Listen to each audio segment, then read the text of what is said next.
On se retrouve aujourd'hui pour parler, de l'affaire, de l'histoire qui s'est parlé avec Dani Caligula. J'imagine que vous avez suivi un peu tout ça, depuis, ça fait quoi? Une semaine, 10 jours.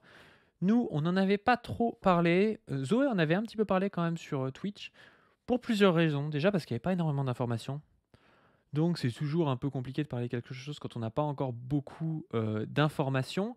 Parce qu'on savait pas aussi, comment, ça pouvait être vécu par, les protagonistes et notamment par, la victime. C'est toujours un peu, touchy dans des histoires comme ça, de commencer à, parler de quelque chose où on fait peut-être du mal à quelqu'un, peut-être que c'est enfin voilà, c'est à l'aveugle, c'est pas évident quoi comme truc.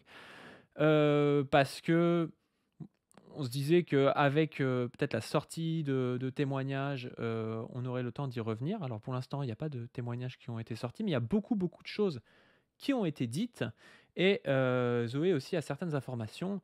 Donc on va pouvoir en, parler avec elle.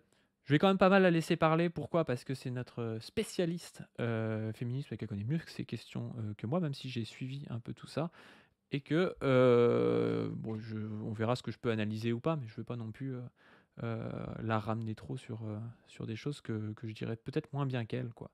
Bref, on va, accueillir docteur Zoé. Comment ça va, docteur Zoé? Salut Padu. Écoute, ça va, c'est pas, je le dis d'emblée, c'est pas très simple, le truc qu'on va aborder aujourd'hui, c'est pas très simple parce que, ça parle d'histoires qui touchent, la vie concrète, de certaines personnes, de pas mal de gens, en fait.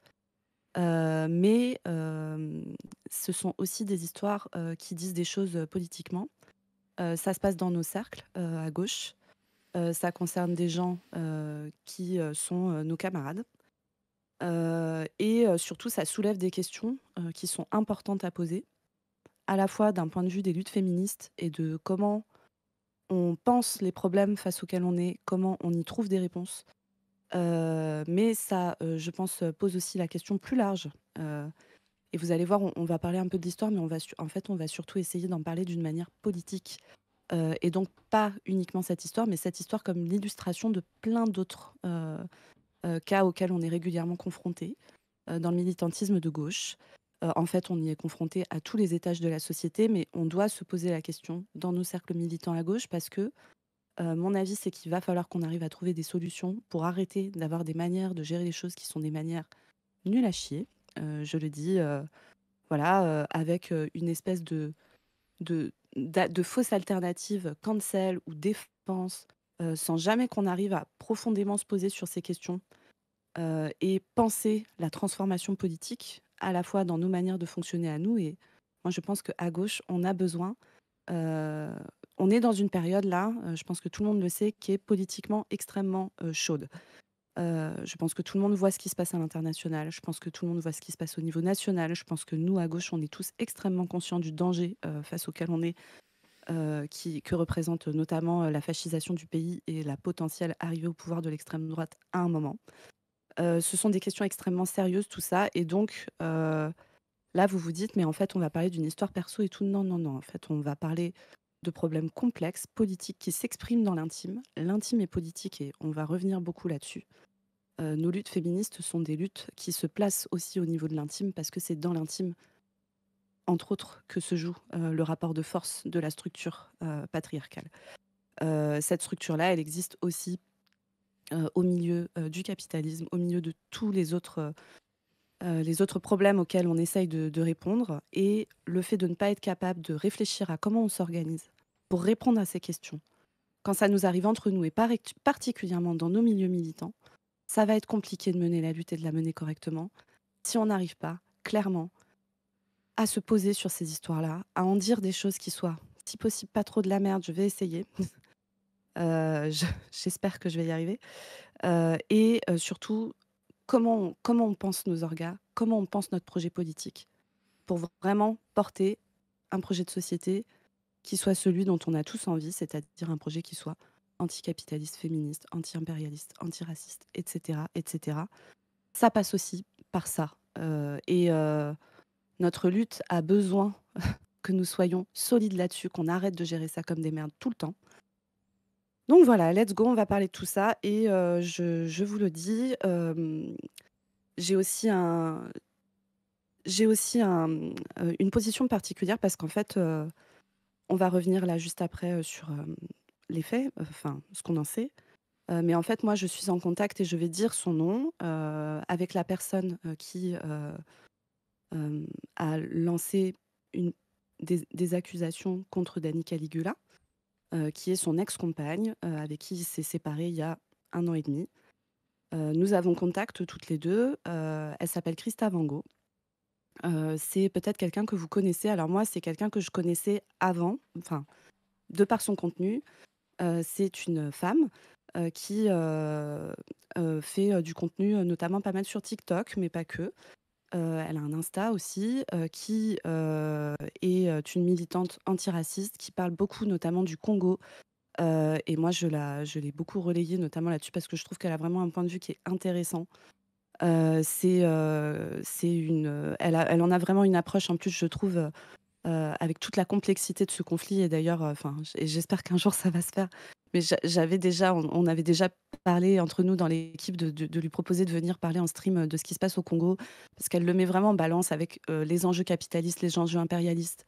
Elle parle notamment, des violences faites aux femmes au Congo et je trouve qu'elle sort vraiment du truc, la guerre c'est méchant et les viols de guerre c'est méchant et tout. Elle en a une vision vraiment politique. Bref, je vous parle de tout ça parce que Christa, moi je la connaissais comme ça et en fait, elle m'a contactée pour me parler de ça. Je ne suis pas la seule personne qu'elle a contactée. Elle a contacté des personnes dans les milieux féministes et dans les milieux antiracistes pour parler de tout ça. Et si je me permets de dire son nom aujourd'hui et si je me permets de dire tout ça, c'est que j'en ai parlé avec elle avant, que c'est pesant pour elle de voir les différents types de prises de parole qui ont pu être faites.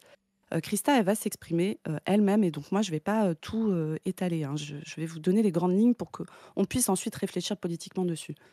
Mais Christa, c'est pas simple pour elle de voir, de pouvoir prendre la parole correctement et on va expliquer aussi pourquoi. Du coup, à un moment, elle va prendre la parole, je pense dans pas très longtemps, et je pense que ça sera important de lui laisser la place d'exprimer ce qu'elle a envie d'exprimer à ce moment-là. Mais on en a parlé toutes les 2 et elle m'a dit, elle m'a exprimé le souhait que je puisse dire clairement qu'on en avait discuté ensemble et donner quelques éléments et encore une fois, qu'on soit d'accord, moi je vais pas rentrer dans tous les détails et cetera parce que c'est des choses qui lui appartiennent, qui appartiennent aussi à d'autres gens. Moi je suis extérieure à ces cercles, d'accord? Je n'ai pas de relation personnelle avec toutes ces personnes. Par contre, je les regarde, je c'est des gens que enfin voilà, c'est des contenus de gauche, ça m'intéresse, c'est des camarades de lutte pour moi. Heu, mais je n'ai pas, on va dire, de connaissances intimes de tous ces cercles, voilà, on s'est jamais vus en vrai, on n'a jamais échangé ensemble, et cetera. Voilà, bref, une fois que tout ça est dit, on va y aller. J'ai posé tous ces préalables parce que, vous l'avez bien compris, c'est compliqué pour moi, et pas que pour moi, en fait, c'est compliqué pour plein de gens en ce moment là-dessus. Il faut qu'on en parle politiquement. Il faut qu'on ait comme boussole aussi le respect des êtres humains, qui sont, dans cette histoire. Le respect de Christa, évidemment, le respect de plein d'autres personnes qui sont concernées par ça, de plein de côtés. Voilà, let's go.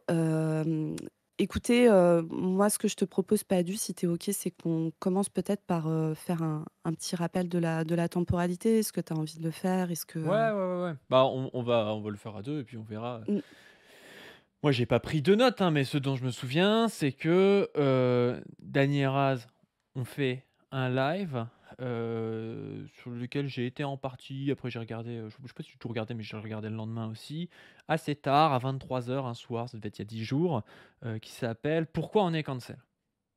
et là, dans le live, ils commencent à raconter un peu, des histoires, disant qu'il y a des gens à gauche qui les cancel, des choses comme ça, qu'ils peuvent pas aller à certains événements, et que, c'est sûrement à cause d'une histoire d'il y a 10 ans, je crois quand il avait entre 17 et 19 ans, Dany, donc il parle d'un truc, toujours pas compris exactement ce que c'était, mais qui se serait, mal comporté, qui aurait peut-être eu une histoire de harcèlement sur, Facebook d'une ex à lui, enfin voilà, si tu as d'autres informations, tu pourras rajouter après, mais voilà, une histoire comme ça et puis il parle rapidement après, donc de Christa, en disant, bah, il y a, aussi, une autre histoire, mais il dit enfin, moi je trouve que c'est pas très clair et là dans le chat on voit que c'est pas très clair parce qu'il y a des gens qui disent: «Ah c'était il y a pas si longtemps», alors qu'en fait, eux ils avaient retenu que c'était il y a 10 ans quoi, après le live. bah, comme quoi il y avait, une fille qui faisait des indirects du coup, qui était son ex-compagne, sur lui en disant, des choses. Alors vous avez peut-être vu les tweets passer ou qui ont été lus par d'autres là, je sais pas si on va en reparler, dans les faits, les plus précis. Mais en gros, bah, Christa, elle, sur son Twitter, elle a publié, peut-être une dizaine, une quinzaine de tweets, jour après jour. Elle republiait des choses sur ce qu'elle reprochait à Dany, par exemple de l'avoir viré de chez lui après lui avoir dit de venir, de l'avoir fait dormir dans des punaises de lit, je crois, d'avoir surveillé de lui avoir, dit comment s'habiller, enfin des choses comme ça, quoi. Et donc après ça, ça a été un déchaînement de plein de choses. Alors on a eu d'un côté les gens qui nous ont dit, enfin qui avaient un discours au final très interpersonnel de type: «Il faut cancel Dany» et puis force à Christa. Alors force à Christa, je suis d'accord, mais il faut cancel Dany, si on veut, mais c'est pas non plus, le truc, qui va nous faire avancer dans cette histoire et c'est pas comme ça, je pense qu'on politise la chose, si on voit ça de manière très interpersonnelle.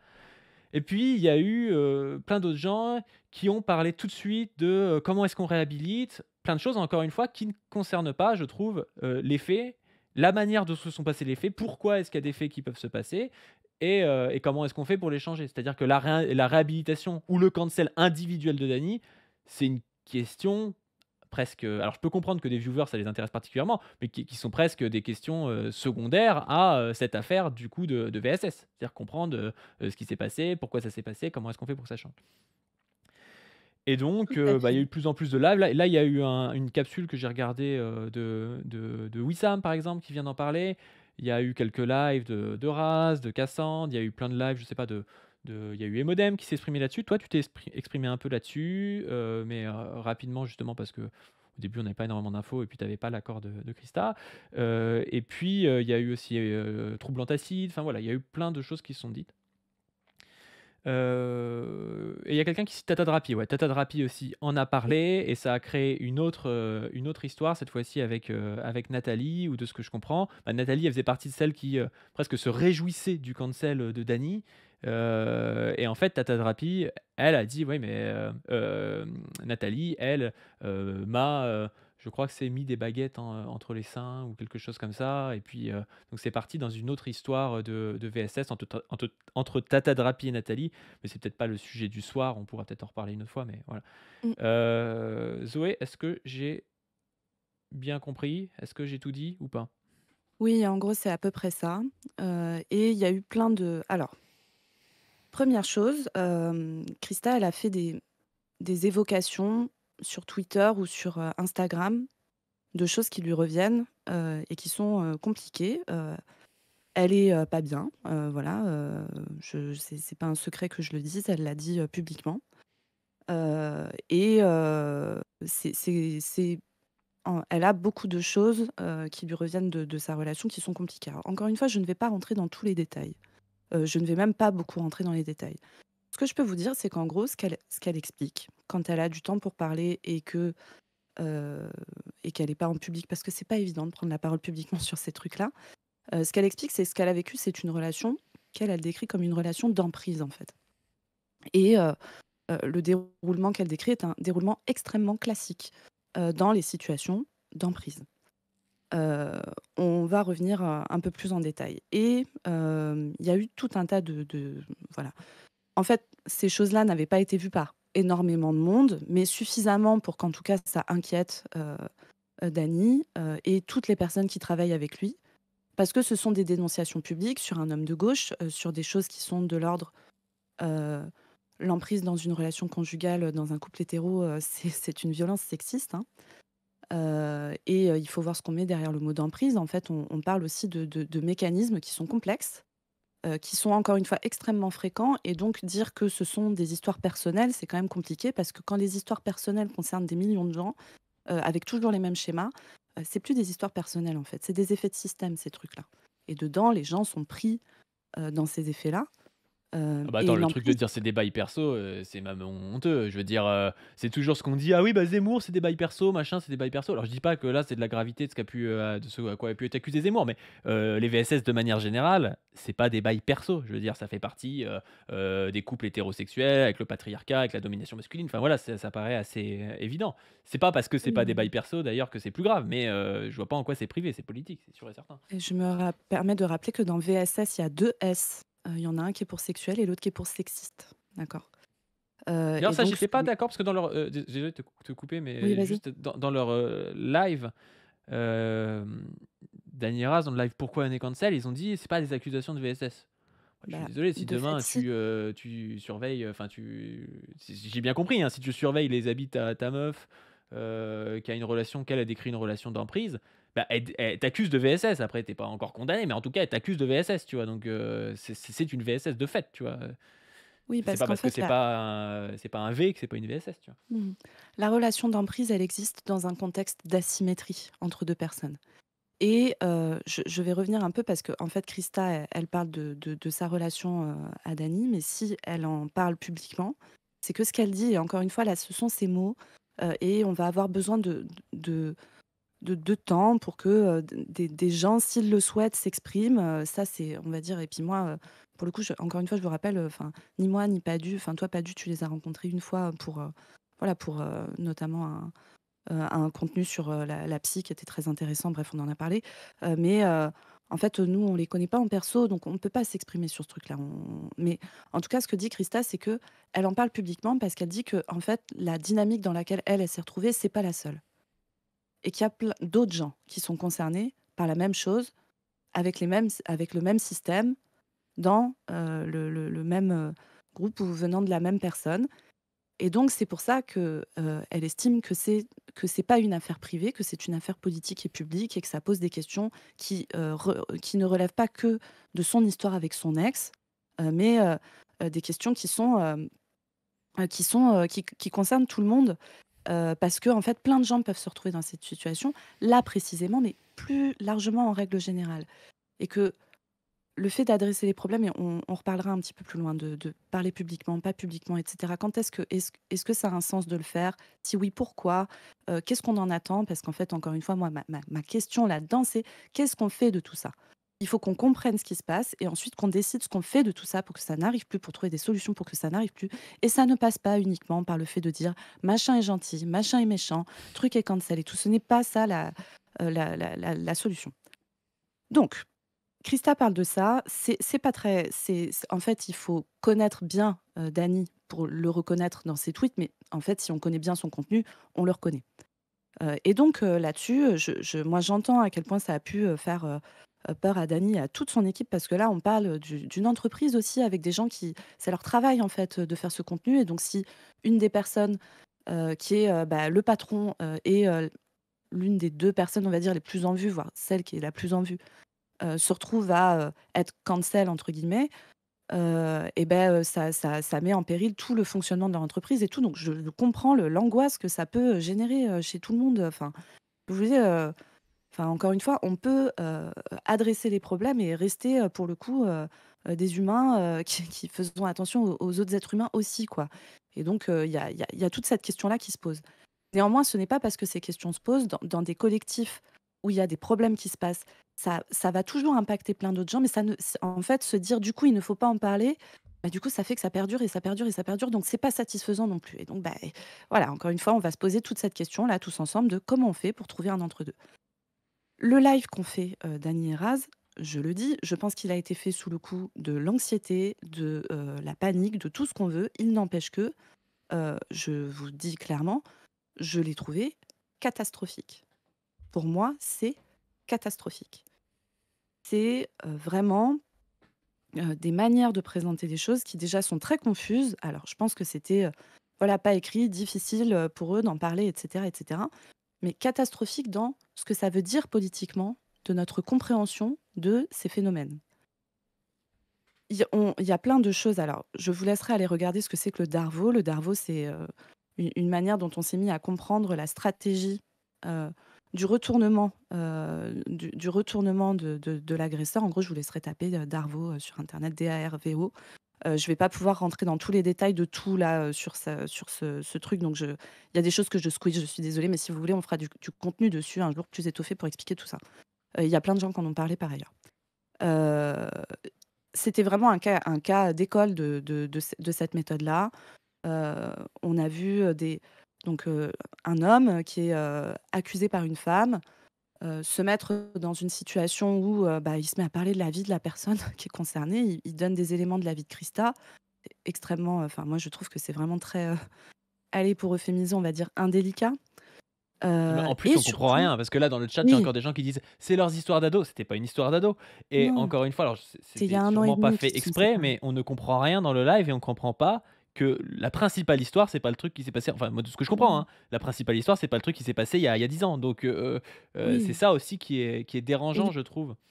Et il peut y avoir des dynamiques, de violence sexiste chez les ados, par ailleurs. Mais Enfin, bien voilà, c'est sûr, pas parce que ça bien s'est sûr. passé ado et les trucs qui se sont passés ados, si après ils se sont répétés, ça veut dire que quand même il y a en fait, il y a quand même quelque chose à penser sur qu'est-ce qui fait qu'on en arrive à se comporter comme ça et comment on fait pour faire en sorte que ça n'arrive plus? Parce qu'encore une fois, je suis désolée, mais c'est ça la question, en fait. Comment on répare pour les personnes qui ont pu être, blessées? Ça, c'est une première question. L'autre question, c'est comment on fait pour que ça n'arrive plus? Pour l'instant, il n'est jamais question de ça. Et moi, il y a quelque chose qui me gêne énormément pour la compréhension de ce qui se passe dans ces dynamiques, c'est qu'il y a un gommage complet de la position sociale dominante de Dany dans cette histoire. Dany est un homme cis, blanc, patron, très connu dans nos milieux de gauche et tout. C'est une des personnes les plus connues de la gauche internet. Et donc, il a une position sociale qui est extrêmement dominante. Extrêmement dominante. Et pendant le live, Dany et Raz racontent leur histoire de vie et ils en ont parlé régulièrement et tout. Ils ont tous les deux, hein, une histoire de vie qui est compliquée, avec notamment des périodes de précarité terribles, sans logement, à vivre dans des squats, etc. Ils racontent à quel point ça peut laisser des traces dans la vie et tout ça est parfaitement vrai. Il n'empêche que deux choses. La première chose, c'est que avoir des relations violentes, d'emprise, etc., avec des gens, ce n'est pas propre au prolo. Les bourgeois le font très bien. Très, très, très, très, très, très, très, très bien. Vraiment. Deuxième chose, dans la situation dans laquelle Christa s'est retrouvée face à Dany, on ne peut pas dire qu'il n'était pas dans une position d'ailleurs, de petit bourgeois au sens marxiste du terme, hein, déjà, c'est-à-dire qu'il est patron, propriétaire de son moyen de production, extrêmement connu, donc avec un capital social très élevé, heu, homme dans une relation hétéro. Je suis désolée, mais on ne peut pas raconter une histoire où ce sont 2 personnes à égalité qui sont toxiques de la même manière. Et les relations d'emprise, elles existent dans un contexte d'asymétrie. Je vous dis tout ça pas pour parler de Dany en soi, enfin, là, on prend cet exemple, mais c'est que vraiment, là, je vais vous parler très rapidement de Katniss. Attends, juste, est-ce que Katniss tu enfin, je Oui, sais pardon. pas, est-ce qu'on peut revenir déjà sur ce que tu as dit là? Parce qu'il y a plein de gens qui disent: «Quoi? Dominant, machin et tout». Faut quand même comprendre quelque chose. Bah, déjà, soyez je sais pas si vous êtes sur internet, soyez un petit streamer et allez voir Dany ou allez voir Usul, vous verrez que vous vous comporterez pas comme vous vous comporterez avec n'importe qui parce que vous savez que c'est des gens qui comptent. Parce que vous savez que c'est des gens qui peuvent, soit vous faire monter, soit vous détruire. Donc c'est vrai que surtout Krista, elle a une activité internet. Alors je sais pas, quelle relation et si ils en parlaient avec Dany, j'imagine quand même, tu vois? Mais, c'est pas n'importe quoi, quand tu es créateur de contenu d'aller voir Dany, Usul ou n'importe qui, tu vois? Donc, dans ce champ-là, on va dire, il y a une domination. Mais c'est surtout, heu, il faut comprendre quand même que le passé de quelqu'un peut, modeler ses structures actuelles mentales. Mais tes structures mentales, elles sont modelées par ton activité effective en tant que telle. Par exemple, Dany, je crois, enfin si j'ai bien compris, il est bi, je crois. Donc il fait partie des LGBT. Mais dans une relation hétérosexuelle, il est dans une relation hétérosexuelle. Je veux dire, c'est pas parce qu'il a eu des relations avec des mecs il y a 5 ans ou même qu'il aurait des relations extra-conjugales avec des mecs que dans une relation actuelle avec une meuf, il n'est pas dans une relation hétérosexuelle. Tout comme, c'est pas parce qu'il a été prolo ou à la rue à un moment donné, c'est pas pour autant qu'aujourd'hui, il ne va pas se retrouver avec des structures mentales de gérant d'entreprise parce qu'il gère une entreprise. Après, il peut avoir des contradictions, il peut se souvenir que c'était dur quand il était prolo, mais le PDG de Jiffy, il est monté tout seul. Bah, je suis désolé, les amis, le PDG de Jiffy, aujourd'hui, enfin, le gars qui a Jiffy, c'est un bourgeois. Tout comme si tu es bourgeois et que tu perds ton emploi, que tu finis par perdre tout ton capital, économique et que tu te retrouves à l'usine, on va pas te dire: «Bah non, tu es un bourgeois». Bah non, tu plus un bour de fait, tu n'es plus un bourgeois. De fait, tu te lèves le matin, tu as un contremaître à la con, tu as un patron à la con, tu dois, poser tes vacances en demandant à quelqu'un, en souriant bien pour avoir les bonnes vacances que tu veux, mais en fait ton collègue il veut en même temps. Tu dois, pleurnicher parce que tu es en arrêt maladie. Tu as un rapport social de prolétaire. Les rapports sociaux, c'est pas des choses, identitaires. C'est pas des choses qui te construisent en tant que telles et qui te restent comme ça toute ta vie. C'est des activités à l'intérieur d'un certain champ de sujets collectifs, de coopération comme ça où, bah, oui, quand tu es dans un couple hétérosexuel, tu as beau, avoir peut-être des relations homosexuelles, autrement, bah, dans ton couple, tu es hétérosexuel. Je pense qu'il faut bien le comprendre parce que sinon on comprend plus rien, quoi. Le but, c'est pas de dire que Dany, c'est Bernard Arnault ou je sais pas quoi, mais de fait, quand il est avec Krista, qui est une meuf, noire, qui je sais pas si elle a de l'argent particulièrement, mais qui a, je pense, a moins Non, d'argent que tu vois? A moins non, d'argent Krista n'est pas d'un milieu, Krista n'est je vais pas raconter sa vie, ça lui appartient, mais non, Krista n'est absolument, absolument, absolument pas, d'un milieu, favorisé, hein. Pas du tout, hein. Du donc tout, voilà, du quand tout, du quand tout, du tout. quand tu es une meuf noire, d'un milieu, précaire, et que tu es avec un mec blanc qui, dans ton champ en plus où tu veux, faire du contenu et tout, est beaucoup plus dominant que toi et chef d'entreprise, il faut quand même dire qu'il y a une relation qui est très asymétrique. C'est pas Je dis pas ça pour emmerder Dany, en plus moi c'est pas du tout le moi j'ai aucun grief contre Dany, il m'a invité, comme vous le savez, je l'ai trouvé très sympa en plus, enfin c'est pas ça le problème, mais si on veut analyser de manière objective les choses, il y a une asymétrie évidente en fait. Donc il faut quand même le dire.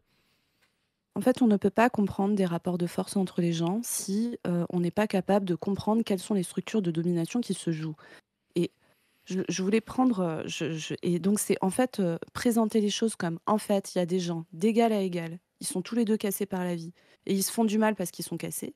C'est ne pas comprendre qu'en fait, la dynamique qui est décrite alors, encore une fois, il va falloir du temps pour que les gens puissent s'expliquer et cetera, mais la dynamique qui est décrite est une dynamique, encore une fois, extrêmement classique d'emprise qui se joue quand les gens, majoritairement, ont des positions asymétriques. Un homme, très connu, patron de son entreprise, hem, blanc, machin, face à une meuf, heu, beaucoup plus précaire, sur son travail, noire, machin, bah, désolé, mais non, on n'est pas dans une position d'égal à égal. Et c'est ça qui génère dans mais encore une fois, pas ce cas-là, dans des millions de gens, en fait, vivent ça, des relations qui sont, des relations qui peuvent, du coup, générer de la violence, sans que ça soit, en plus, comment dire? Conscientisé par la personne qui est en situation de domination, qui fait un petit plan le matin en se disant: «Alors ce matin, je vais appliquer ma domination de telle, telle et telle et telle manière». C'est pas comme ça que ça se passe. Par contre, le fait de ne pas en être conscient, le fait de gommer ça, ça empêche de comprendre les dynamiques qui se jouent et donc ça empêche le fait de trouver des solutions pour que ces situations-là n'arrivent pas. Je prenais l'exemple d'Adrien Quatennens parce que Adrien Quatennens, donc tout le monde connaît l'histoire, heu 1 cercle de LFI, homme politique, très en vue, qui, s'est retrouvé, à tomber pour une histoire de violence conjugale.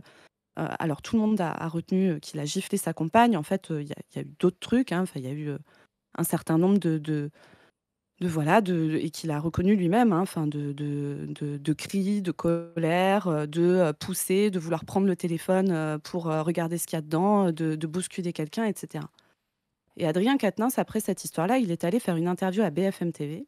Fort heureusement, aujourd'hui, il a reconnu que cette interview était une énorme erreur et vraiment, enfin, moi, je vais vous dire, le fait qu'un type en position de domination se comporte mal avec sa meuf, je ne suis jamais surprise. Jamais. Enfin, voilà, c'est dominant, art dominating, quoi. Par contre, qu'un homme politique de gauche se retrouve à vivre ça et vienne tenir un discours dessus qui est le discours que tenait Adrien Quatennens. C'est-à-dire qu'Adrien Quatennens, il est vraiment arrivé en disant: «Voilà, c'était un couple merveilleux, on s'aimait très fort et puis voilà, la situation s'est délitée, l'arrivée de notre enfant a aggravé tout et on s'est fait du mal tous les 2 à égalité et puis voilà, la situation, elle est comme ça. Mais moi, comme je suis un mec connu, et bah, du coup, elle a un pouvoir sur moi qui est de faire sortir, l'histoire en public et donc je suis» parce que c'était presque comme ça que c'était présenté par Quatennens, hein. Enfin, c'est pas presque comme ça, c'était comme ça. Et donc moi, j'ai une vulnérabilité du fait que je sois très connue parce qu'elle a ce poids-là sur moi et en fait, mine de rien, dans le discours de Dany, c'est un petit peu ça que j'ai entendu aussi, c'est-à-dire: «Bah, ouais, moi, je peux pas me défendre, on lance des accusations contre moi, je fais un métier public, comment je fais pour me défendre et tout?» Je pense qu'il est sincère quand il dit ça. Je pense que Quatennens était sincère aussi.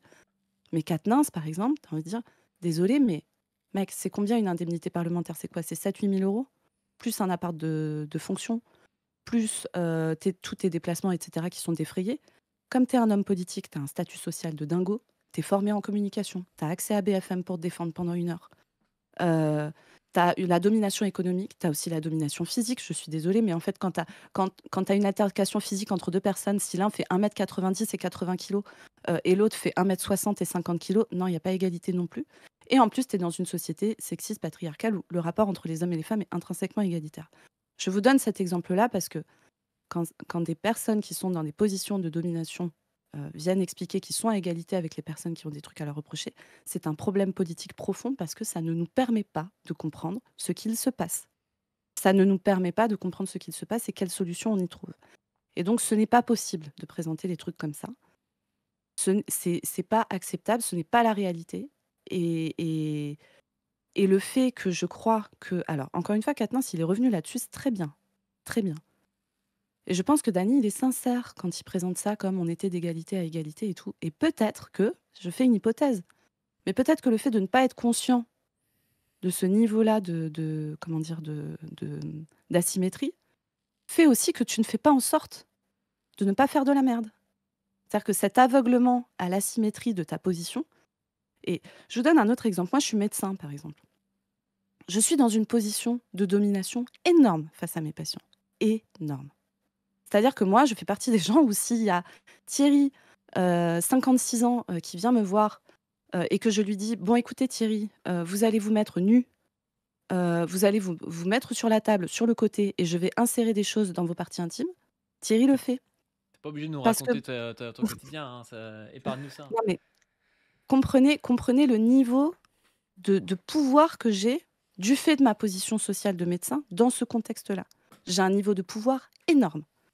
Si je fais comme si j'étais à égalité avec Thierry dans notre relation thérapeutique, je m'expose grandement à lui faire beaucoup de mal parce que je ne prends pas les précautions nécessaires pour pouvoir faire en sorte de ne pas faire de la merde, de ne pas abuser de mon pouvoir. Et là, je dis tout ça comme si les positions sociales étaient des trucs immuables parce qu'on peut avoir la conscience de la position sociale qu'on a pour faire extrêmement attention à ce qu'on fait. Mais on peut aussi se demander si ce niveau d'asymétrie et de position sociale est normal. C'est pour ça que nous, par exemple, militants communistes, on est pour, abolir, par exemple, le principe des entreprises, où certains sont patrons, détiennent les moyens de production et d'autres sont salariés et se font exploiter leur force de travail par un patron. Parce qu'en fait, intrinsèquement, ça crée de l'asymétrie. On est pour, modifier tout un tas de choses dans la société qui font que les personnes qui vivent le racisme, les personnes qui, vivent le sexisme et cetera, sont mises dans des situations de vulnérabilité. Juste, j'en C'est-à-dire avais qu'on parlé pendant peut le Zawa Talk d'ailleurs de cette histoire d'entreprise. Tu sais, j'avais pris l'exemple du harcèlement. Le harcèlement scolaire, maintenant, on le gère beaucoup mieux qu'avant parce que on peut modifier des choses qu'on ne peut pas modifier dans le harcèlement au travail, tu vois? On peut aller voir le harceleur, sans forcément le pointer du doigt, lui enfin, je vais pas raconter, vous irez voir le Zawa Talk si vous voulez, apprendre ce que c'est la méthode de ce qu'on appelle de préoccupation partagée, mais ça marche très bien chez les enfants et en gros, ça demande de modifier des rapports sociaux qu'a chez les enfants et on peut chez les enfants. Pourquoi? Parce que chez les enfants, il y a pas un système qui s'appelle, l'entreprise, qui s'appelle la propriété privée, où tu as un type qui détient des moyens de production, qui veut faire du profit sur des travailleurs et quand c'est un travailleur qui casse les couilles et qui dit qu'il est harcelé, ben, des fois, c'est peut-être mieux de le virer ou des fois, bah, il a quand même un peu mérité, machin et tout. Avec les enfants, on fait pas ça. Avec les enfants, on arrive quand même à avancer et la méthode de préoccupation partagée, ça marche entre 80 et 90. Donc c'est un truc qui est quand même, énorme, quoi. Sauf que, ben, quand c'est, ton petit chef là qui participe au harcèlement au travail, quand il a un petit peu des actions, quand machin, il a de l'ancienneté et qu'il est protégé par les actionnaires ou par le patron, tu ne pourras jamais rien faire. Donc ces structures hiérarchiques sont des structures qui participent à la violence. Alors là, dans le cadre de l'histoire de Dany et Krista, je ne sais pas si ça participe à la violence parce que Krista n'était pas salariée de Zawa, donc c'est pas vraiment le souci. Mais ce qu'on veut vous dire, c'est qu'il y a des structures qui permettent et même qui produisent la violence. Et nous, notre question en tant que militants, c'est comment est-ce qu'on fait pour demain pour qu'il n'y ait pas de violents qui soient de dominants, de violents qui soient produits et pour que demain, du coup, il y ait moins de violence grâce à ça. Et pas juste de penser le cancel ou la réhabilitation d'une personne parce qu'on focus sur une personne. Parce que ça, en fait, c'est pas si intéressant que ça. C'est pas une question politique, si vous voulez. Ou c'en est une, mais vraiment à minima, quoi. C'est pas la question principale. à fait, tout à fait, tout à fait. Et moi, il y a un autre truc qui me frappe beaucoup dans ce live, ça je l'avais déjà dit, mais c'est qu'en fait, à aucun moment, en fait, donc voilà, on dit, voilà, c'est des relations typicoles de toxicité, et cetera. Je vois ça dans le chat aussi. Ouais, donc bah, voilà, c'est pour moi, c'est rien, c'est des bails, random de couple et tout. Alors encore une fois, vous n'avez pas entendu, vraiment, ce que la personne a à en dire. Cette personne dit aussi qu'elle n'est pas la seule personne qui est concernée par ce type de dynamique. Donc peut-être juste, il y a des fois où il faut, peut-être, suspendre un peu son jugement et avoir pour premier réflexe de se dire: «Un mec en position de domination n'a sûrement rien à se reprocher». Moi, je suis militante féministe, je vous dis les gars, désolée, mais enfin, moi ce que ça me fait dire, c'est qu'il reste beaucoup de travail militant en fait, si c'est ça votre si c'est ça votre premier réflexe, c'est bon bref, voilà. Bah, c'est vrai qu'il y a des gens, tu Et vois? Bah, je vais la citer parce que moi ça m'a énervé, tu vois? Elle pourtant c'est quelqu'un que j'aime bien. Isabelle D'Artagnan, ouais, live de Dany Heraz, catastrophique. Elle apprend donc que des gens qu'elle aime bien, Dany Heraz, sont Isabelle D'Artagnan, c'était la candidate pour être, sénatrice, au final, il y a pas eu de sénateur, LFI, mais c'était la première sur la liste, hein, si je me souviens bien, pour être, sénatrice LFI, donc c'est pas n'importe qui.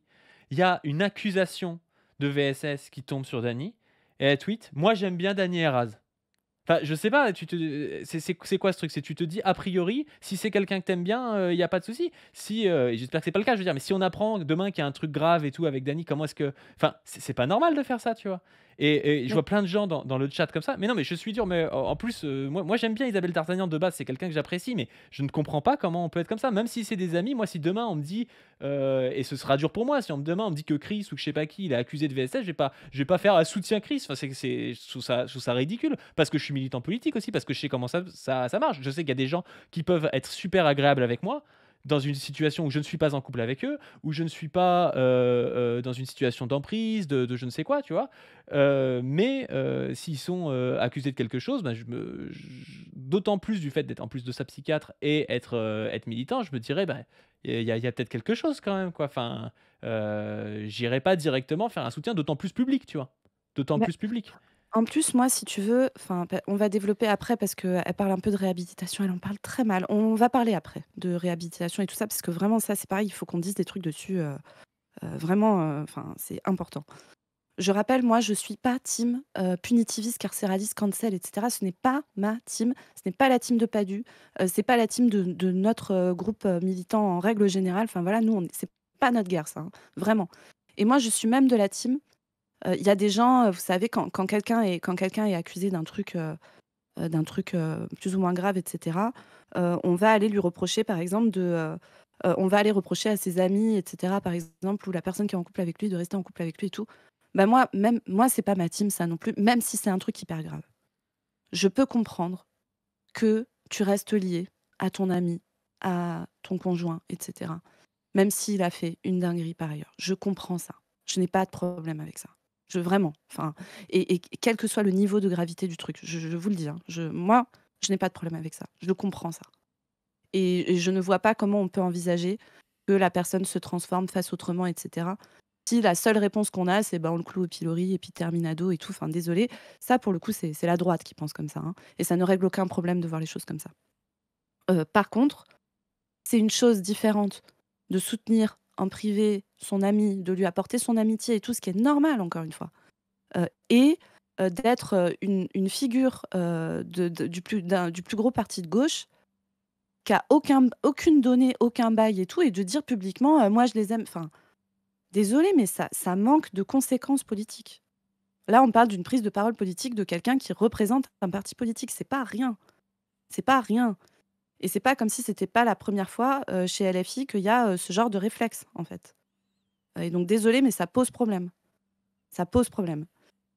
Donc, une fois qu'on a dit tout ça, donc j'ai expliqué, bon, je pense qu'on a expliqué, pourquoi ce live nous posait souci. Ce que je voulais terminer sur le live, c'est qu'en fait, il n'est nulle part question de pourquoi c'est arrivé et comment on fait pour que ça n'arrive plus. Ça Même semble de ce être un qui est espèce arrivé de truc, d'ailleurs, mais bon. oui, alors on ne dit pas clairement ce qui est arrivé. Donc je rappelle, ce que Christa a décrit, c'est une relation d'emprise complexe qui a été très violente psychologiquement pour elle, qui l'a laissée très mal. Alors pareil, ça je me permets de le dire aussi parce qu'elle m'a confirmé qu'elle était OK pour que je le dise. Ce qu'elle racontait dans le live, c'est que c'est quelqu'un qui allait déjà très mal avant et qui continue à aller très mal pendant et qui va très mal après. Ce que dit Christa, c'est pas ça. Ce qu'elle dit, c'est qu'elle allait bien et que cette relation-là, mise très mal.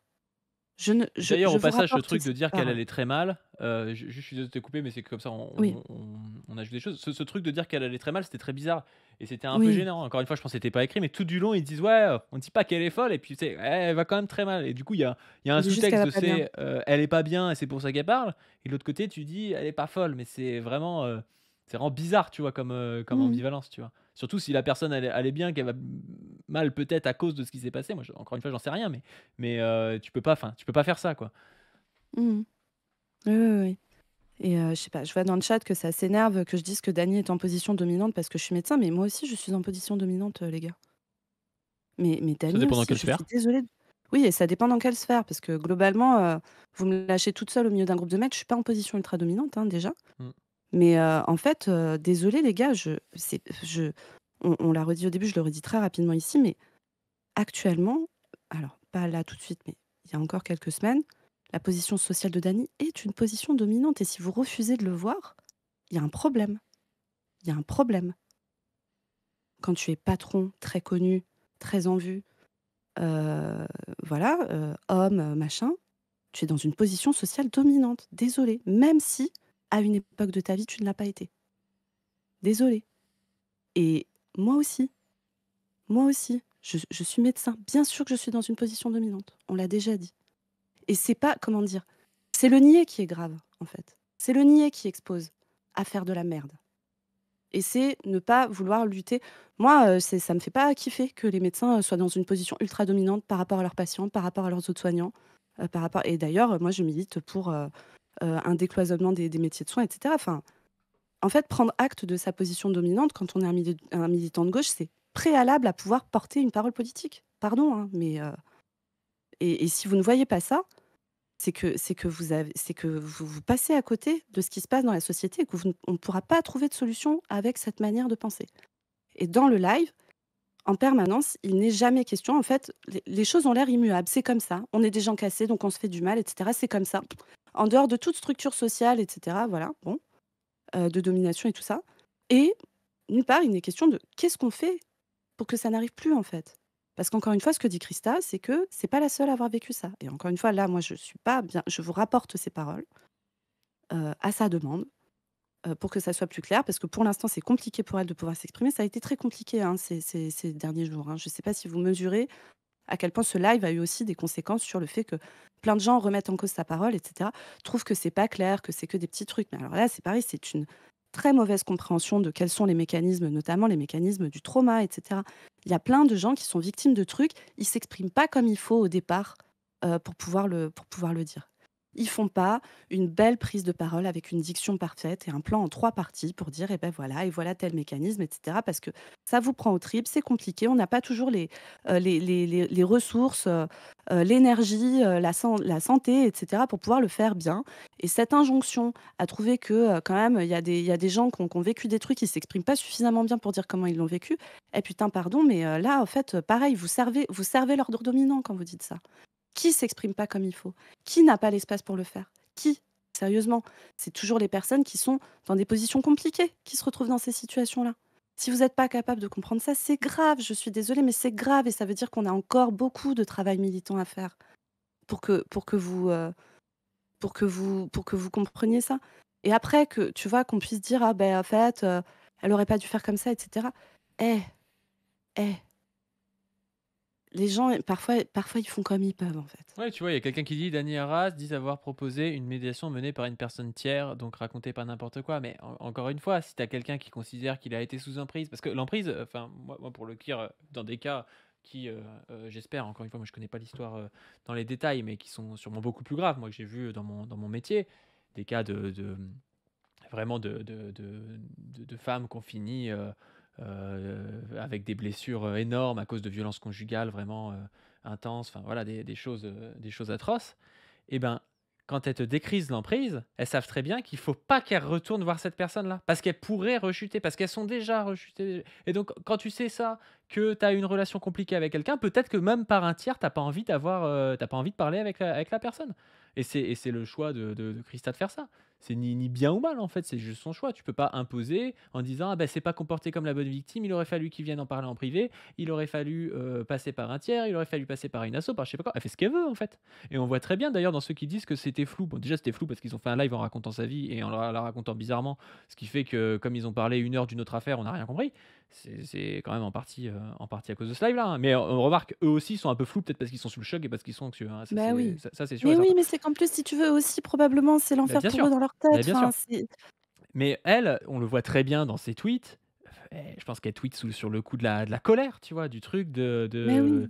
tu vois, ou de la tristesse ou je sais pas quoi. Je pense pas qu'elle tweet en étant là, machiavélique, elle maîtrise la situation et tout et Elle donc maîtrise que dalle. bah, ouais, elle fait ses trucs, elle le fait comme elle peut le faire, quoi. Bah oui c'est aussi une des raisons pour lesquelles elle m'a je lui ai dit qu'on allait peut-être en parler. C'est elle qui m'a dit: «Bah, est-ce que tu peux donner une partie de ma parole?» parce que là, en fait, elle va le faire, mais c'est compliqué, ça prend du temps. Entendez ça, ça prend du temps. C'est compliqué, ça la dépasse. Le fait qu'il y ait eu ce live, ça a fait exploser un truc qui restait quand même dans des sphères qui étaient beaucoup plus petites. Heu, c'est pas simple à gérer, en fait et c'est aussi pour ça qu'elle elle m'a dit: «Donne-en une partie» parce que ça permet de recadrer un peu les choses et là, du coup, Putain, mais je comme suis tu parles désolé, de mais il y a des PNJ dans leur ouais, public. C'est quoi la personne qui dit: «Eux, ils ne voulaient pas porter franchement. plainte pour diffamation comme n'importe quel droitard». C'est vrai qu'à un moment donné, ils ont dit ça, bah, heureusement qu'ils ont pas porté plainte contre Beh, Christa ouais, pour bah, diffamation. déjà Mais putain, mais c'est répéter plusieurs fois que tu vas pas porter plainte, bon il y bref, a un peu c'est d'esprit critique. Je presque vous dis pas qu'il faut vous ça peut cancelier n'importe qui, mais il y a un peu d'esprit critique par rapport à ce mais que oui, vous en plus voyez. les gars Enfin, et nous on n'est pas en train vous de êtes des gens dire, politisés, enfin. vous êtes censés, regarder des streams politiques et vous réagissez comme ça, mais je pense qu'eux, ça les ferait ça les ferait vraiment chier de vous voir dire ça, en fait, hein. Je je vraiment, hein, enfin, je pense qu'eux, ça les ferait chier de vous voir dire ça, sincèrement. Enfin, je vais pas parler à leur place, mais je connais leur discours et tout, enfin, vraiment, je pense que c'est un peu enfin, c'est un peu la honte, en fait, de réagir comme ça. Je vous le dis. C'est vraiment, c'est vraiment un discours, ouais, quelqu'un qui dit: «Vous êtes des supporters de foot ou quoi?» Ben, en vrai, ça ressemble vraiment à ça. Parce qu'en plus, je sais pas si vous avez capté, mais moi, j'ai pas dit, plus enfin voilà, ils doivent plus parler, ils doivent plus machin, mais vraiment, c'est pas notre discours, c'est pas ça qu'on dit.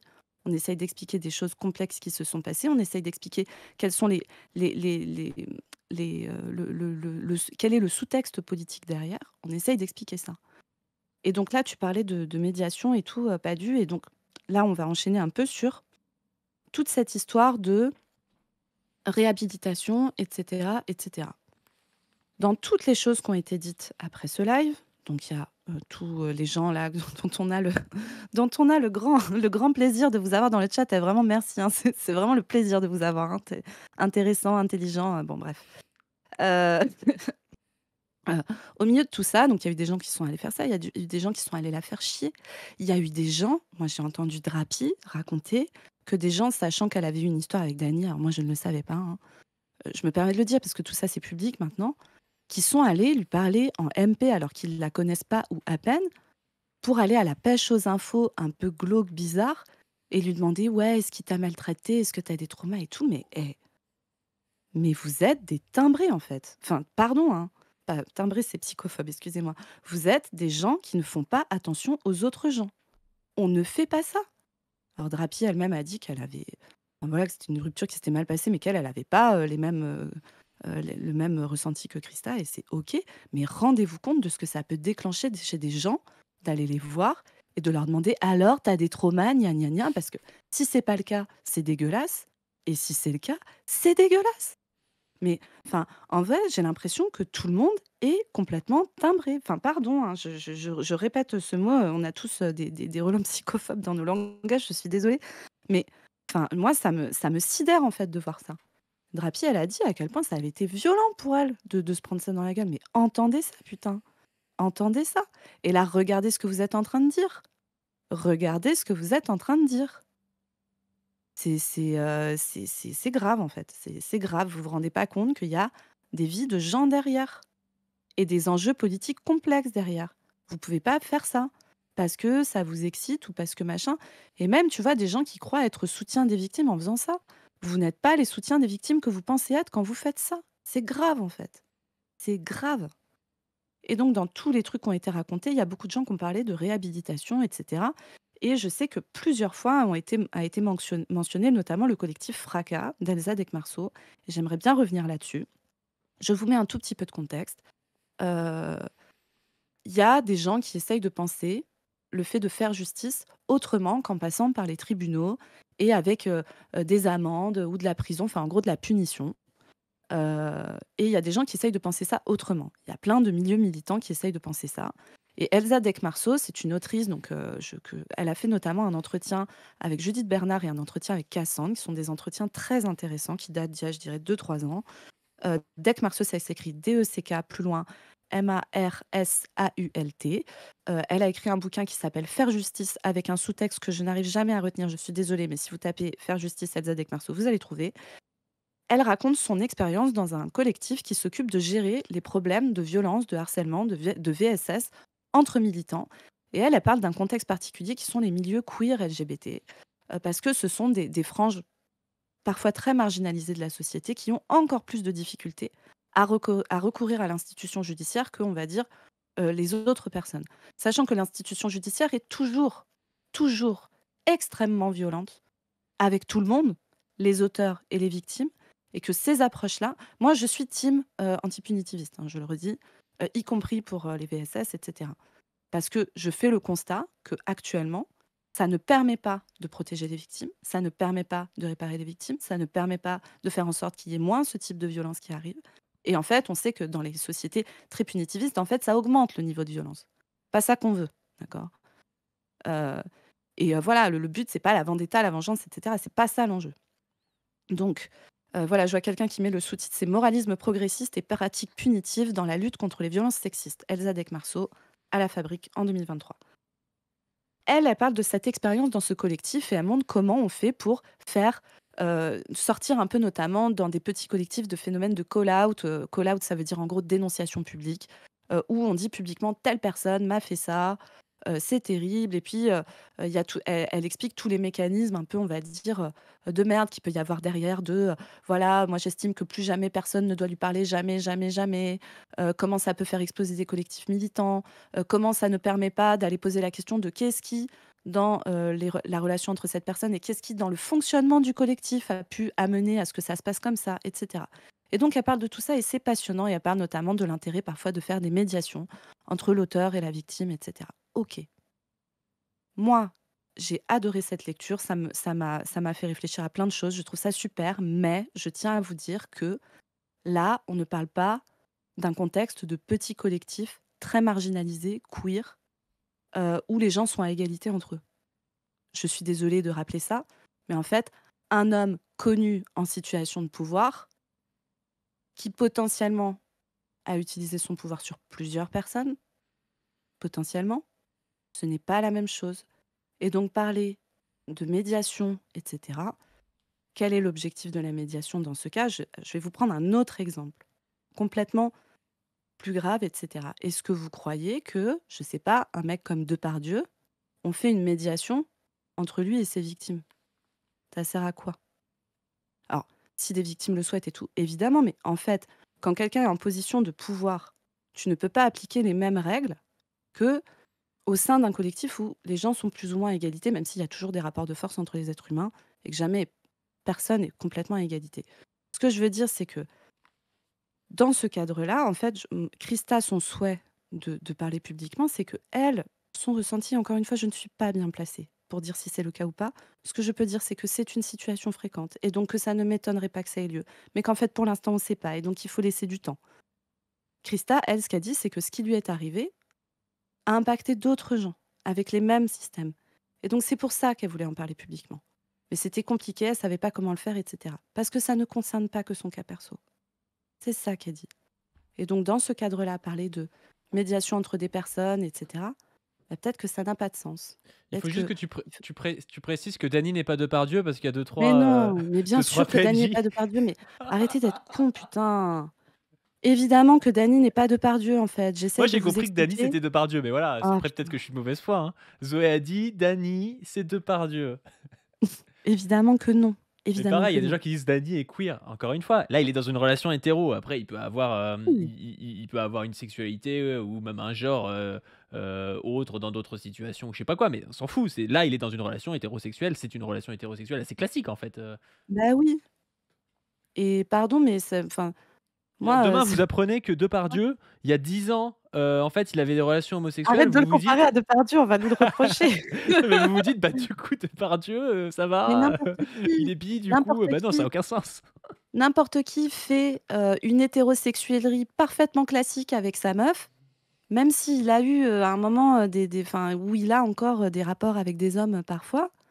Là, on est dans un contexte hétéro, pardon quoi, désolé, c'est pas, c'est comme ça que ça marche, les c'est concret là, c'est dans le concret et donc tout ça pour dire que, heu, il va falloir qu'on arrive à réfléchir à ça, à comment on fait dans ces contextes particuliers où ce sont des gens connus et qui donc ont du pouvoir et qui donc potentiellement et là je ne parle pas que de ce cas-là, je parle en général nous, tous ensemble là à gauche, quand on réfléchit à ça.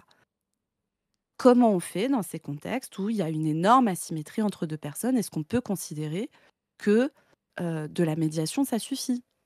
Probablement pas et puis ça a été rappelé par plein de gens qui en ont parlé, mais en fait la médiation, il faut aussi que la victime en ait envie et Paddy l'a dit juste avant, mais quand on est dans un contexte où on a été sous emprise, où la personne, a, un ascendant sur l'autre, la médiation, c'est compliqué et puis la médiation, ça se fait pas n'importe comment. La médiation, ça se fait aussi, fracas, enfin, ils le font avec des gens qui sont formés pour le faire. C'est pas n'importe qui fait la médiation, enfin, voilà, quoi. C'est pas comme ça, à la Wall Again et tout.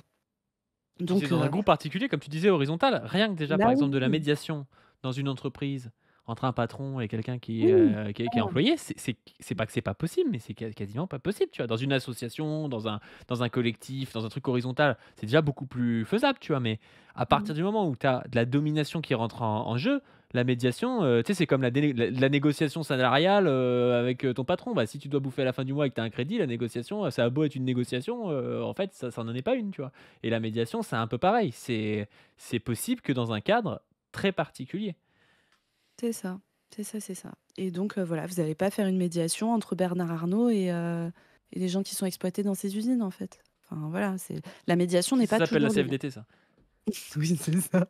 Non, mais et dans le cadre de violences sexistes qui se passent dans l'intime, je rappelle que c'est la particularité du militantisme féministe aussi et c'est pour ça que ça a été une lutte politique de faire passer que l'intime est politique.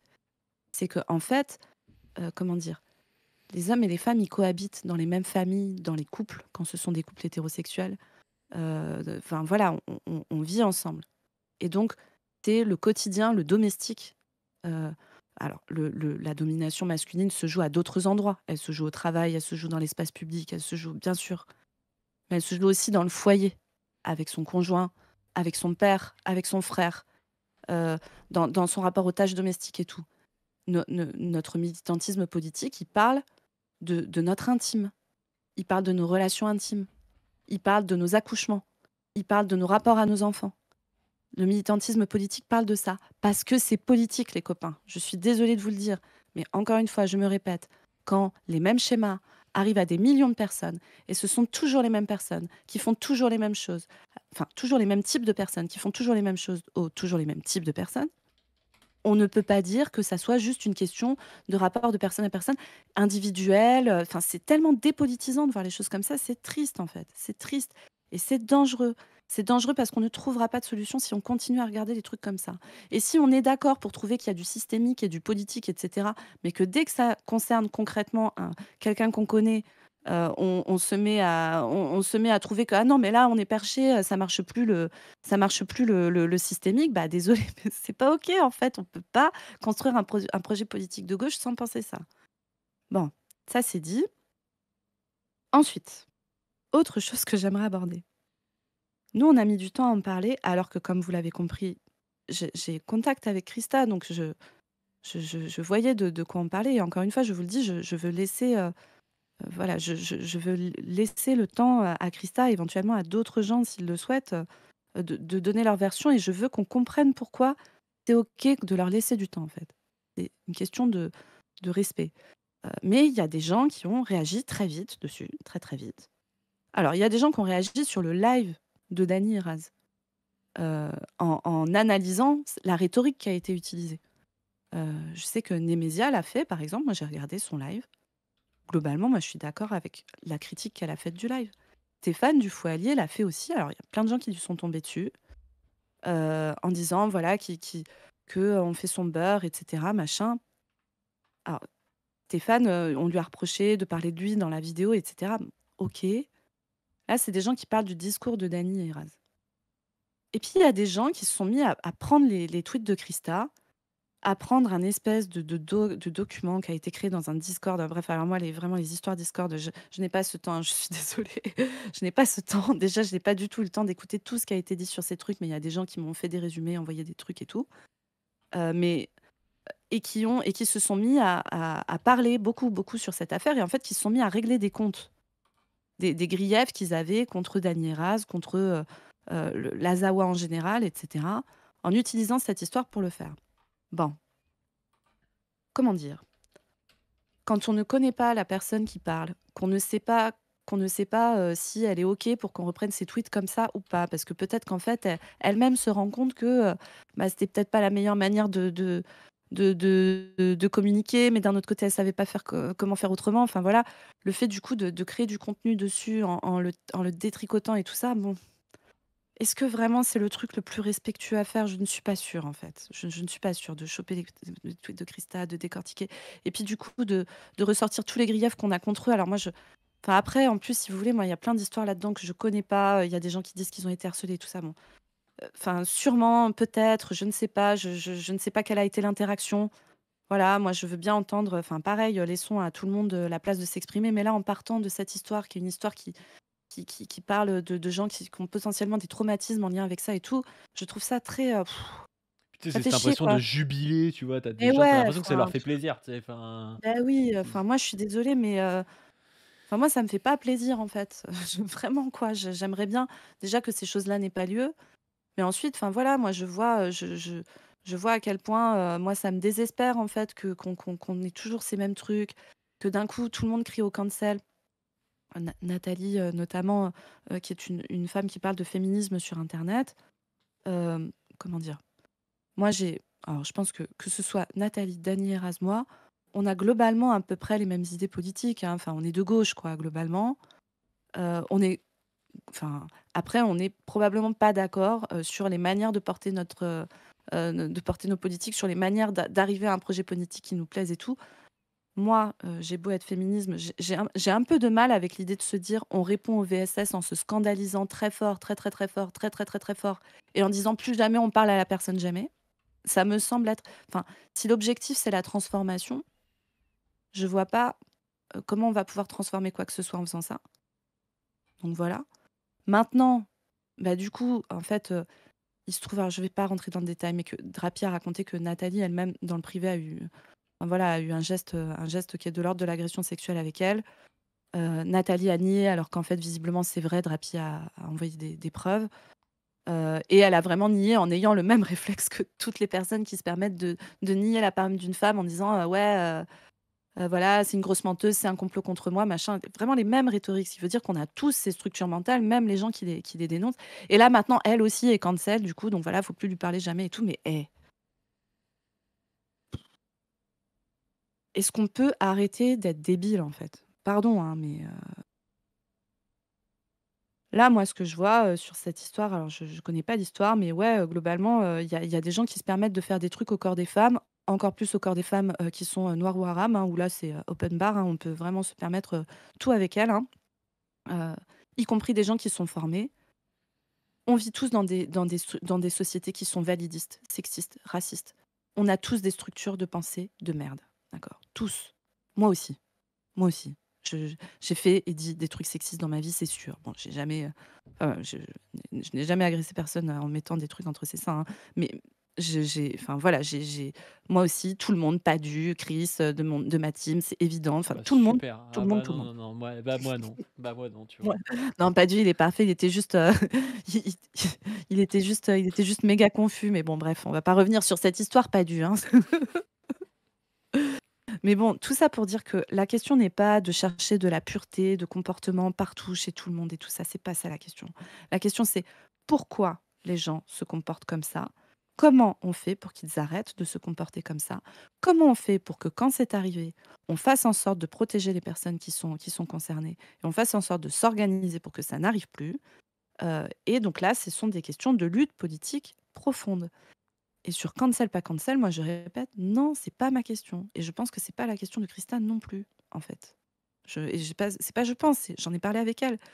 Je pense que elle, par contre, elle veut que, bah, elle, sa manière de voir les choses, c'est il y a des, il y a un effet, il y a un effet qui se répète, etc. J'en ai été moi-même victime. Je n'arrive pas à vivre avec l'idée de me dire que je n'explique pas ce qui se passe et que ça continue.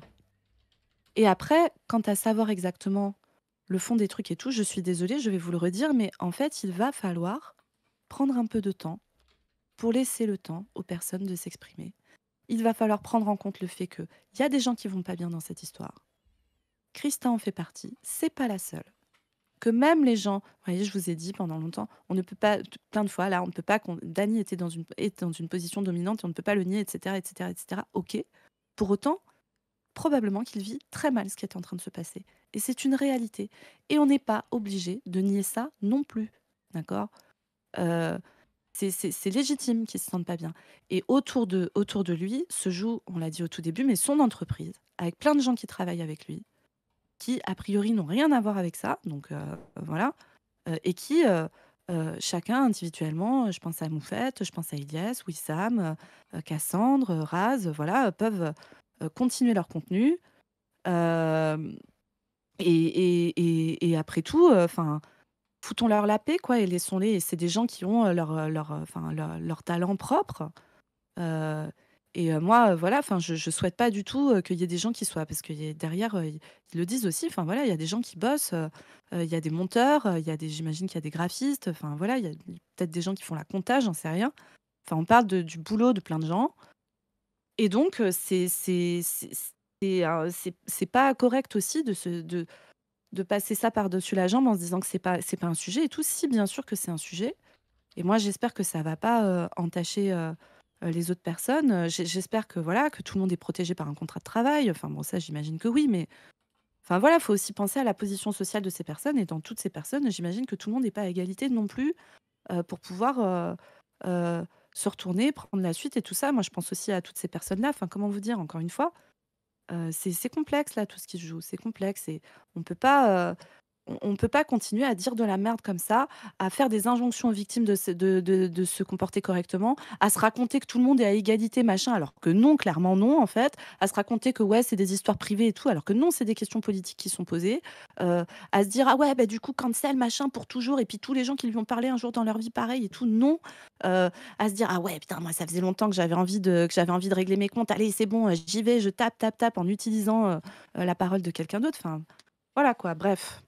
Puis J'ai l'impression que je pédale dans la semoule et que je ne suis pas claire. Je suis désolée, hein. Tu sais, c'est les gens qui ont un grief contre un gars, qui lui disent pas quand il est bien, mais tu sais, quand il a un genou à terre, il rajoute un truc qui n'a rien à voir, ou tu sais, c'est un peu, enfin, c'est un peu bas aussi, tu vois, comme truc, si tu as quelque chose à dire à quelqu'un d'autre, à part si Dany ne voulait pas leur parler, il pouvait leur dire, ouais, à un moment donné, sans en rajouter sur une histoire où eux, leur grief n'a rien à voir avec cette histoire, je pense, tu vois?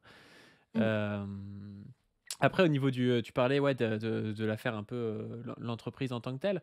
Je suis d'accord avec toi sur la plupart des choses que tu dis. Par contre, il mettait en avant, et ça je trouve ça moyen pendant le truc, en mode: «Oui, moi j'ai des employés et tout». C'est un peu, enfin, c'est un peu des Oui, non, mais rhétoriques qu'on entend souvent, tu vois? Il y avait, que du coup, Nimésia, ça il y soit avait, le Nimésia, oui, que c'est ça soit la l'excuse pour pas en parler, c'est pas OK, quoi.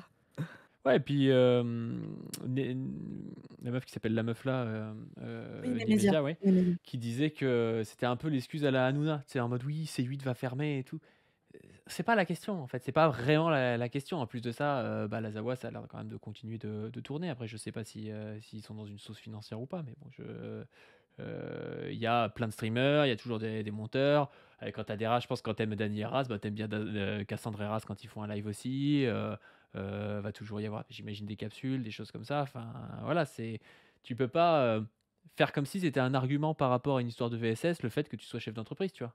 C'est pas un argument pour dire que voilà, ça te met dans la sauce, oui, comme tout le monde. En fait, quand une affaire de VSS arrive à un prolo, c'est la même chose, tu vois. Enfin, le mec se sent dans la sauce, tu vois. Enfin, mais c'est pas le problème, tu vois.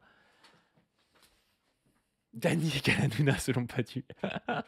Exactement, c'est un mélange entre Hanouna et Depardieu, c'est ce qu'il faut retenir du live, c'est exactement ce qu'on a dit. Bah ouais. Oui, non, non, non, pitié. Non, mais comprenez qu'en fait, moi j'ai pris d'autres exemples aussi parce que c'est des exemples qui sont très connus, mais c'est aussi pour vous montrer que les dynamiques sont similaires. En fait, là, on est sur un truc qui est vraiment classico de chez classico et pas classico au sens, voilà, c'est des trucs qui arrivent entre tout le monde, tout le temps. C'est comme ça, c'est la toxicité des relations entre les êtres humains et tout. Non, non, c'est le résultat d'organisations sociales que nous avons et qui font que certains prennent plus cher que d'autres et que c'est toujours les mêmes. Mm, Et que c'est toujours les mêmes. mm. Et que, dernière chose quand même. Après, il y a cette histoire de on s'entre-déchire à gauche, etc. Alors que face à nous, il y a l'extrême droite et tout ça. Bon, face à nous, il y a l'extrême droite, oui, évidemment. Évidemment. C'était un peu ce que disait Wissam là, dans sa dernière capsule.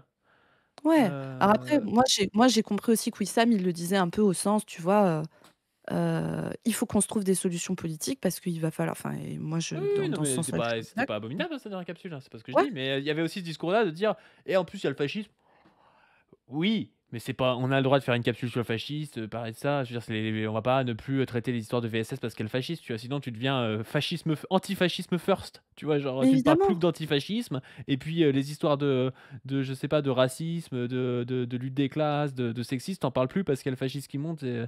C'est un peu ce que nous dit Macron avec la guerre en Ukraine, tu vois. C'est de dire, ah bah non, il faut plus parler des retraites, faut plus parler de rien parce qu'il y a la guerre en Ukraine. Non, on peut parler Mmh. on est des militants politiques, on peut parler d'un peu tout. Après, oui, si on Oui, bouclait oui.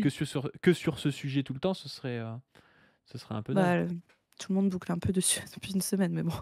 Mais bon, après, Bon, nous, on a c'est sorti un que des trucs événement autres que aussi. ça, mais. Oui. Non, mais après, c'est un événement aussi dans le milieu, on va dire, internet de gauche, parce que c'est des gens qui sont très importants dans ce milieu et qu'encore une fois, ça soulève des questions auxquelles on est confronté tout le temps, en fait. Tout le temps, on y est confronté. Et donc, la question, c'est, face au fascisme, face à l'extrême droite, etc., il va falloir qu'on soit solide, les copains. Il va falloir qu'on soit solide.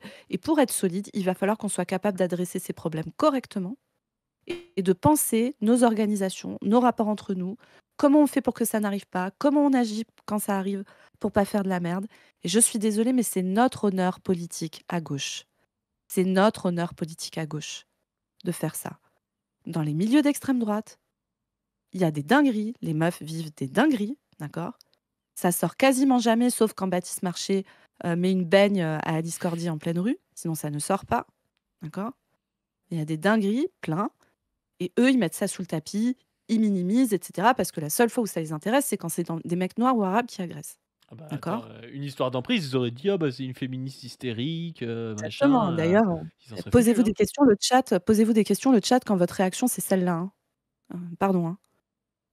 Et du coup, nous, à gauche, notre honneur, c'est que non, on ne va pas mettre ces problèmes sous le tapis parce que ça fait partie de notre lutte politique globale. Notre lutte politique contre l'extrême droite sera féministe, antiraciste, anti-impérialiste, anti-capitaliste. Ici, là, vous nous voyez, ici, là, la patte du team, c'est notre ligne. Et c'est la ligne de plein d'autres de nos camarades. C'est la ligne de plein d'autres de nos camarades. Ça pose la question exemplarité. Alors, exemplarité, je ne sais pas.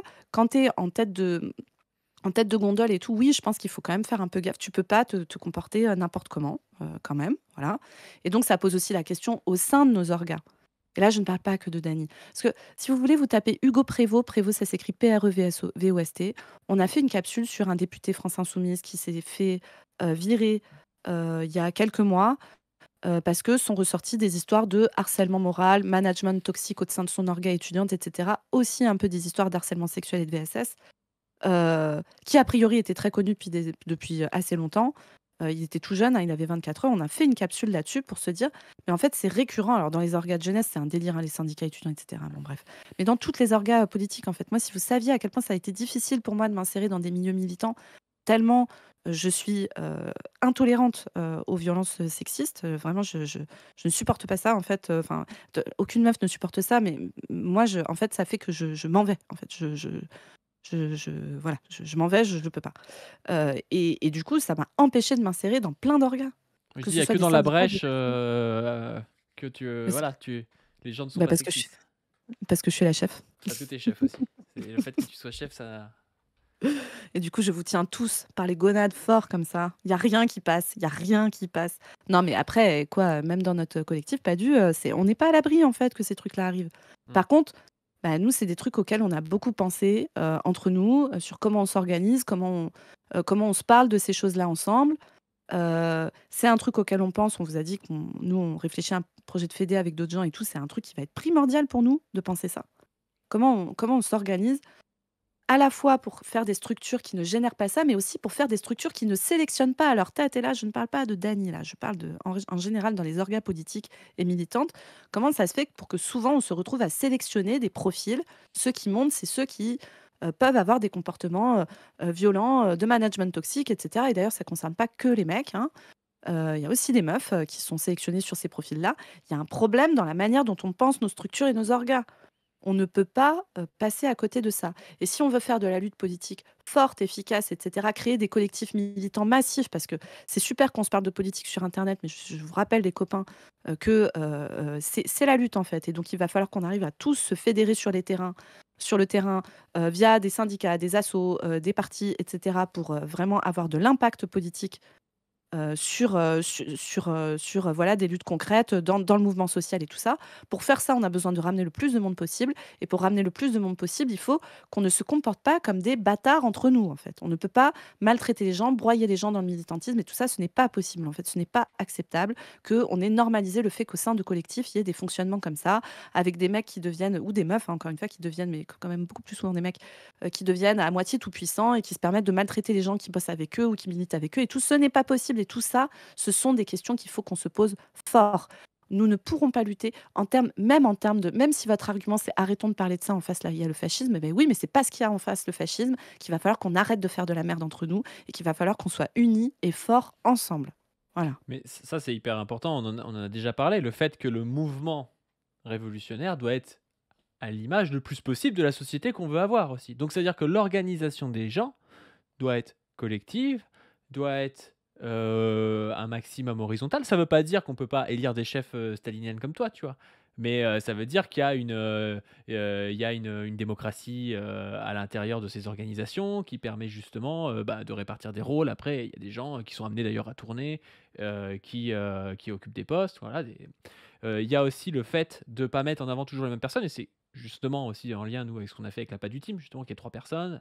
S'il peut y en avoir plus après, ce sera bien. Ça nous permet à la fois d'avoir chacun nos spécificités, mais aussi qu'il y ait personne qui soit irremplaçable. Parce que jusqu'à il y a un an, moi, si j'ai arrêté de faire des vidéos, on faisait comment, tu vois, avec le graphiste et le monteur, sachant que c'était principalement mon activité YouTube qui rapportait de l'argent. Par le Tipeee ou par des revenus YouTube. Aujourd'hui, si demain je dois me mettre en retrait, ou Zoé, ou Chris, ou d'autres, on va être plus capable de le faire. C'est pas encore parfait, mais c'est déjà mieux. Et je pense qu'on doit penser une répartition du pouvoir qui soit beaucoup plus horizontale. C'est aussi le problème en partie, et quand je dis ça, je ne dis pas la Zawaprod en tant que telle, hein, mais en partie de l'entreprise. C'est quelque chose auquel on avait pensé, on en avait parlé d'ailleurs avec le Canard Réfractaire à l'époque, c'est-à-dire comment est-ce qu'on structure quelque chose, et ça les Gilets jaunes aussi ont beaucoup pensé, il y a eu tout un tas de penseurs comme ça, parfois même anarchistes, tu vois, qui ont essayé de penser comment est-ce qu'on fait pour, comme disent les anarchistes, avoir l'ordre sans le pouvoir, un peu si on veut, quoi. C'est-à-dire avoir quelque chose qui soit efficace, mais qui n'est pas pour autant des positions sociales qui, en tant que telles, te mettent dans des rapports sociaux de dominants, quoi. C'est vraiment principal. Ok, bon, on s'arrête là. Ouais, on s'arrête là. Ouais, sur ce, n'hésitez pas à donner comme d'habitude sur le Tipeee. N'hésitez pas aussi à vous abonner à cette chaîne, à ma chaîne principale, pas du PADU, à la chaîne de Dr Zoé, Dr-Zoé-YT, à nos Twitter, à nos Blue Sky, notre Insta, tout ce que vous voulez. Et sur ce, on vous dit à plus. À plus tout le monde, salut.